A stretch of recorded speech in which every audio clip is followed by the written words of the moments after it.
नमस्कार दोस्तों, गुजरात चुनाव का ऐलान अभी हुआ नहीं है, लेकिन पिछले 4 दिनों में जो बयानबाजी और फैसले लिए गए हैं उससे साफ हो गया है कि गुजरात चुनाव में कौन सा मुद्दा गर्म रहने वाला है।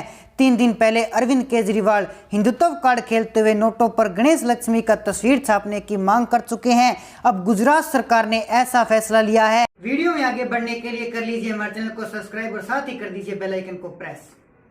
जिसका विरोध मुस्लिम संगठन करते रहे। चुनाव की तारीखों के अलार्म से ठीक पहले गुजरात कैबिनेट ने कॉमन सिविल कोड को लेकर बड़ा फैसला लिया है। समान नागरिक संहिता के लिए गुजरात सरकार ने 4 सदस्यों की कमेटी का गठन का ऐलान किया है। इसलिए आम आदमी पार्टी के खिलाफ बीजेपी के तर्क से निकला बड़ा तीर माना जा रहा है। विपक्ष बीजेपी पर जमकर हमला बोल रही हैं। गुजरात में विधानसभा चुनाव की तारीखों के ऐलान से पहले ही गुजरात की बीजेपी सरकार में बड़ा दम चल दिया है। गुजरात की बीजेपी सरकार ने यूनिफॉर्म सिविल कोड लाकर बड़ा गेम चलने का ऐलान किया है। गुजरात सरकार ने यूसीसी के लिए एक कमेटी गठित करने का ऐलान भी किया है। ये कमेटी राज्य में यूसीसी यानी कॉमन सिविल कोड लागू करने के लिए अपनी रिपोर्ट सौंपेगी। गुजरात सरकार ने कैबिनेट की बैठक में अहम फैसला करते हुए यूसीसी पर अपना चुनावी दांव चला है। वीडियो में आगे बढ़ने के लिए कर लीजिए हमारे चैनल को सब्सक्राइब और साथ ही कर दीजिए बेल आइकन को प्रेस।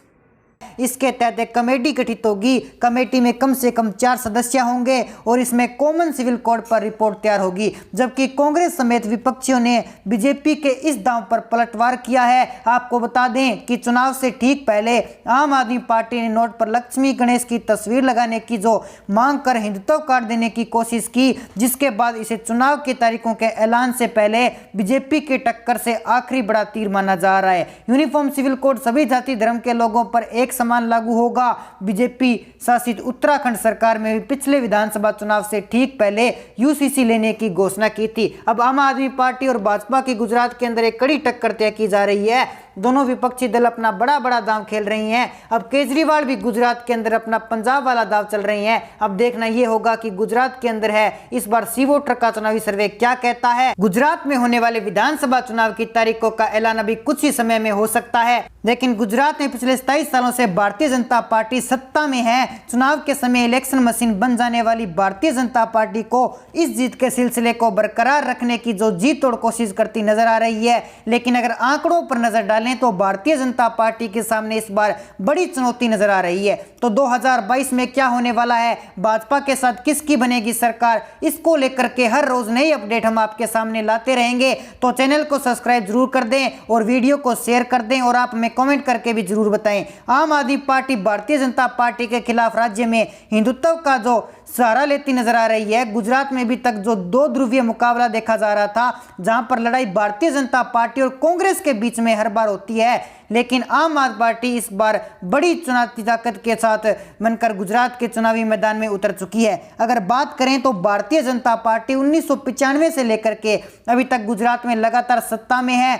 तो हिंदुत्व की प्रयोगशाला कहीं जाने वाली राज्य में गुजरात साल 2002 को छोड़ दिया जाए तो भारतीय जनता पार्टी का ग्राफ लगातार गिरता नजर आ रहा है। साल 1995 की बात करें तो यहां पर गुजरात में भारतीय जनता पार्टी को 121 सीटें मिली थी और 1998 में 117 सीटें और 2002 में 127 सीटें और 2007 में 116 सीटें। अगर 2012 की बात करें तो 115 सीटें मिली थी, लेकिन 2017 के चुनाव में भारतीय जनता पार्टी की सरकार गिरती गिरती बच गई, मात्र 99 सीटें ही मिली थी। इस तरह राज्य में भारतीय जनता पार्टी को वोट प्रतिशत लगातार घटता जा रहा है। लेकिन 2022 में क्या होने वाला है, इसको लेकर के भारतीय जनता पार्टी के नरेंद्र मोदी और गृह मंत्री अमित शाह लगातार अपने गढ़ को बचाने की जी तोड़ कोशिश कर रहे हैं। इसी दौरान प्रधानमंत्री नरेंद्र मोदी और गृह मंत्री अमित शाह जैसे बड़े नेताएं जो मिले हैं, हर बार चुनाव में भारतीय जनता पार्टी के लिए जीत की रणनीति तैयार बनाते हुए दिखाई दे रहे हैं। नरेंद्र मोदी लगातार दूसरी बार प्रधानमंत्री मोदी बने हैं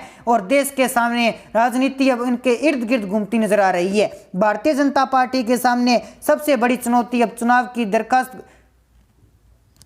भारतीय जनता पार्टी के सामने सबसे बड़ी चुनौती अब चुनाव की दर-बदर घटती सीटों को रोकना है। राज्य में 182 सीटें हैं और बहुमत के लिए गुजरात में 92 सीटों की जरूरत है, लेकिन पिछली बार भारतीय जनता पार्टी को 99 सीटें लेकर के सरकार बना ली थी। लेकिन एक वक्त ऐसा भी आया था जब पार्टी को बहुमत के आंकड़े को भी छू नहीं पाई थी। लेकिन 2017 में भारतीय जनता पार्टी के सामने कड़ी चुनौती थी। 2017 में नोटबंदी की वजह से व्यापारियों को काफी भारी मात्रा में पार्टी को नुकसान पहुंचाया था। जीएसटी के कठिन प्रावधान की नाराजगी थी, तो दूसरी ओर पूरे राज्य में पाटीदार आरक्षण आंदोलन का जोर शोर से भी चल रहा था। इससे चेहरे हार्दिक पटेल ने कांग्रेस में खड़े थे, लेकिन सबसे बड़ी चुनौती थी भारतीय जनता पार्टी की ओर से। मुख्यमंत्री पद के लिए कोई दमदार चेहरा था जिससे चुनाव में नरेंद्र मोदी को होने वाला फायदा मिला था, लेकिन दूसरी ओर राहुल गांधी का अगुवाई में कांग्रेस पार्टी ने बेरोजगार पाटीदार आंदोलन को मुद्दा बनाया था। इसके साथ राहुल गांधी ने पहली बार सॉफ्ट का चोला पहनकर मंदिरों में भी दर्शन करने आए थे। लेकिन अब 2022 में क्या होने वाला है? क्या भारतीय जनता पार्टी यहां पर गुजरात को फिर से भगवे रंग में रंगने का कामयाब होगी, या फिर यहां पर कांग्रेस या फिर आम आदमी पार्टी की सरकार बनेगी? इसको लेकर के सबसे बड़ा इस महीने का आखिरी ओपिनियन पोल आ चुका है। तो आइए जान लेते हैं गुजरात की तमाम 182 सीटों का मास्टिक सर्वे ओपिनियन पोल। देखिए हमारी स्पेशल रिपोर्ट। वीडियो में आगे बढ़ने के लिए कर लीजिए हमारे चैनल को सब्सक्राइब और साथ ही कर दीजिए बेल आइकन को प्रेस। गुजरात के 33 जिलों की सभी 182 विधानसभा सीटों पर राष्ट्रीय सट्टा बाजार ने अपनी नजरें टिका रखी है, जिसके मुताबिक सट्टा बाजार के व्यापारियों ने गुजरात की सभी 182 विधानसभा सीटों पर सटीक सर्वे कर सर्वे रिपोर्ट को देश के सामने रख दिया। और राष्ट्रीय सट्टा बाजार ने गुजरात की सभी 182 सीटों को 4 हिस्सों में बांटकर सर्वे किया है। उत्तर गुजरात में 32 विधानसभा की सीटें हैं, दक्षिण गुजरात में 35, मध्य गुजरात में 61, सौराष्ट्र और कच्छ की 54 विधानसभा सीटों पर सट्टा बाजार के व्यापारियों ने जनता जनार्दन के बीच में रहकर आम जनता की मन की बात को जानकर सर्वे तैयार किया है। शुरुआत करते हैं उत्तर गुजरात की 32 विधानसभा सीटों से, जहां राष्ट्रीय सट्टा बाजार के व्यापारियों ने जनता जनार्दन के बीच में रहकर सर्वे किया और अन्य को 0 से 1 सीट जाने का अनुमान लगाया है। वहीं आम आदमी पार्टी को 2 से 3 सीटें मिलने का अनुमान उत्तर गुजरात में सट्टा बाजार लगा चुका है। कांग्रेस की चर्चा करें तो 6 से 9 सीटें कांग्रेस को मिल सकती है, तो वहीं भारतीय जनता पार्टी 18 से 21 सीटों पर कब्जा कर सकती है। राष्ट्रीय सट्टा बाजार के व्यापारियों ने उत्तर गुजरात की 32 विधानसभा सीटों में से भारतीय जनता पार्टी को सबसे बड़ी पार्टी बनाते हुए 18 से 21 सीटें सौंप दी है। दक्षिण गुजरात की तरफ बढ़े तो 21 सीटें सौंप दी। दक्षिण गुजरात की तरफ हम बात कर लेते हैं। दक्षिण गुजरात की 35 विधानसभा सीटों में से राष्ट्रीय सट्टा बाजार ने 0 से 1 सीट अन्य के खाते में डाल दी है, तो वहीं 2 से 3 सीटें आम आदमी पार्टी को जाने का अनुमान लगाया गया है। 4 से 7 सीटों पर कांग्रेस का कब्जा रह सकता है, तो वहीं भारतीय जनता पार्टी 24 से 27 सीटों पर दक्षिण गुजरात में कब्जा कर सकती है।